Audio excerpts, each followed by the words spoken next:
Bonjour chers motonautes et bienvenue dans le sud de l'Espagne où Kawasaki a organisé une nouvelle présentation presse après celle du Z1000 SX, place à la Z650 qui est la remplaçante de l'ER6N. Elle change de nom, alors pourquoi? Parce que le remaniement a été assez profond. Au niveau de la partie cycle, la moto a perdu 19 kg, ce qui est remarquable et à la fois sur le papier bien sûr, mais à la conduite. La partie cycle a été légèrement revue aussi au niveau du train avant. Il y a un angle de chasse qui a été réduit d'un degré, ce qui rend la moto plus agile, plus maniable.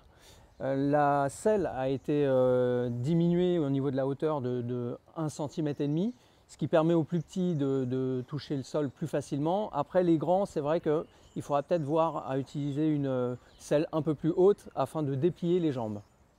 Au niveau du moteur, alors le moteur a évolué lui aussi, même si la base reste celle qu'on connaissait sur le R6N. Il a été revu pour plus de couple à mi-régime, ce qui fait que naturellement la puissance maxi a été réduite de 4 chevaux, mais le couple maxi a été augmenté d'1,7 Nm et sur l'ensemble de la courbe, on a un moteur désormais plus punchy qui permet des accélérations plus fortes entre disons 4000 et 7000 tours minute. On note malheureusement que les vibrations sont toujours sensibles. Alors elles sont sensibles un peu plus haut, aux alentours de 5500 tours. Quand on est en 6e, ça correspond à une vitesse de 115 km/h environ.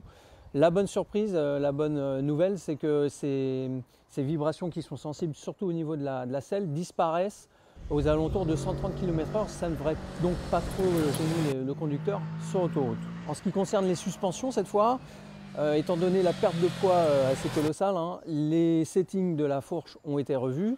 À l'arrière, on note que l'amortisseur n'est plus déporté mais en position centrale, ce qui a permis d'alléger aussi également le bras oscillant qui est toujours en acier mais qui a complètement changé d'allure. Alors en ce qui concerne le comportement de la moto, on n'a fait qu'une centaine de kilomètres ce matin, mais on peut déjà dire que la tenue de route est largement satisfaisante. On note que sur les gros chocs en ville, l'amortissement pourrait être un petit peu meilleur, mais pour ce qui est de la conduite sur route, le train arrière permet de mettre du gros gaz en sortie de virage et même à l'intérieur des virages, lorsqu'une bosse se dessine, c'est absorbé de manière tout à fait concluante. Alors au niveau look, on vous laisse seul juge, mais personnellement j'apprécie assez le phare qui se trouve relativement bas, qui donne une attitude un peu plus agressive que le R6N. Le réservoir a été complètement revu, il est plus étroit, alors il a perdu 1 litre de contenance, mais bon, au niveau de la consommation, on nous annonce des consommations réduites, donc l'autonomie devrait être tout à fait satisfaisante. Et à côté de ça, c'est vrai que ça donne une position de conduite très agréable au niveau des cuisses.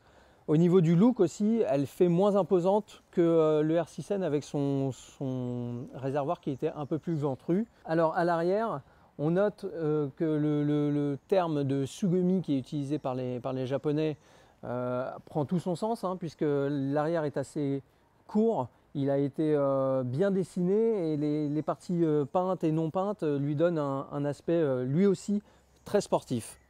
Alors pour tout savoir sur la technique et le comportement de la moto, on a encore un après-midi et une matinée à rouler. N'hésitez pas donc à vous connecter au site moto-net.com pour lire l'essai complet. Salut et bonne route!